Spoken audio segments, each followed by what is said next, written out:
Is there a way to distinguish long COVID symptoms clinically from other respiratory illnesses, in particular flu, influenza?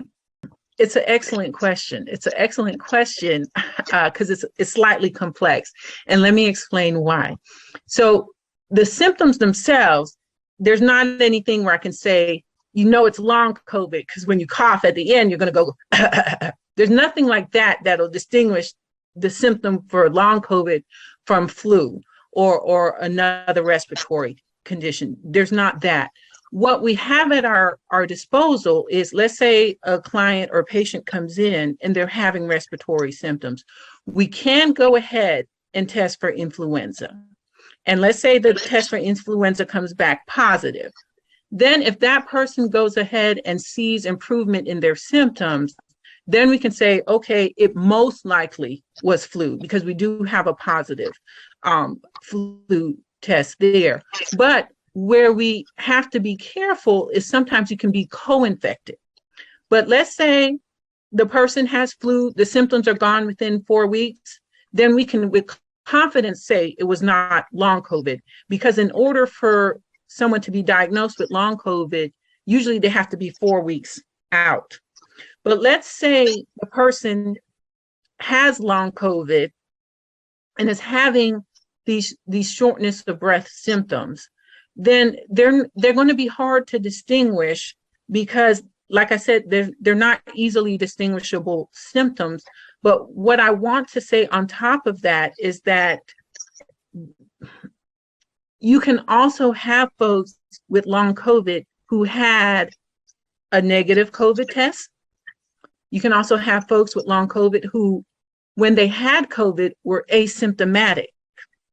And that really complicates it, because what's dangerous is when you start to have folks who had mild COVID getting long COVID, because then the amount of the population that has had mild COVID who are now susceptible to long COVID, you're having a greater amount of the population impacted.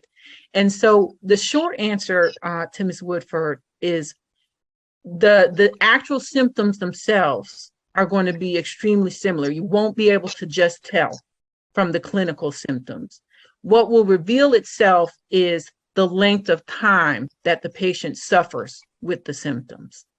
And I'll let Nurse Fortson add to that if she so desires. I just want to say, kind of in this season of, season change and all of that, people are getting sick.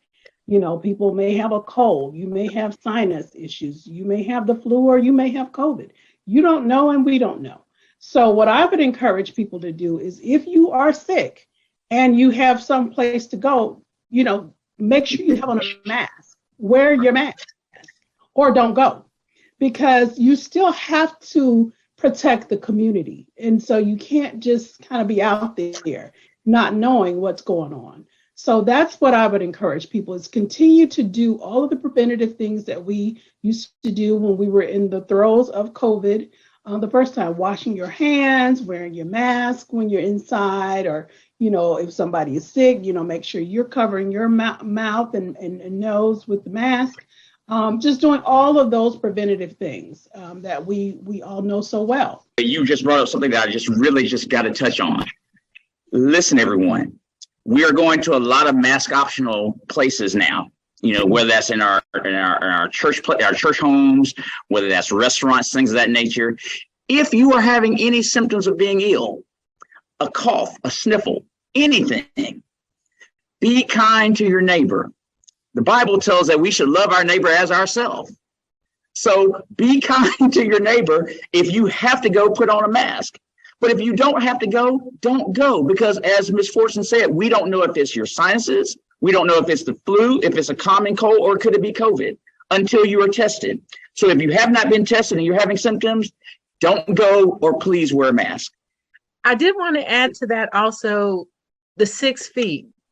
If you know you aren't feeling well, give others space. Let them know, when they come in for the hug, say, not today. And I know we're a very affectionate community, but we have to be responsible for keeping one another healthy. We are our brother's keeper. So if you know you're not feeling well, keep that 6 feet of distance as a way of trying to help others stay safe and healthy. So I just wanted to add that as well, because I do know a lot of times folks kind of start, and I think our in our culture, the amount of space usually is not 6 feet. I think that's kind of our default, to get in a shorter space from one another. But go ahead and keep that distance and let them know, hey, I'm not feeling too hot. I want to make sure I'm keeping the 6 feet.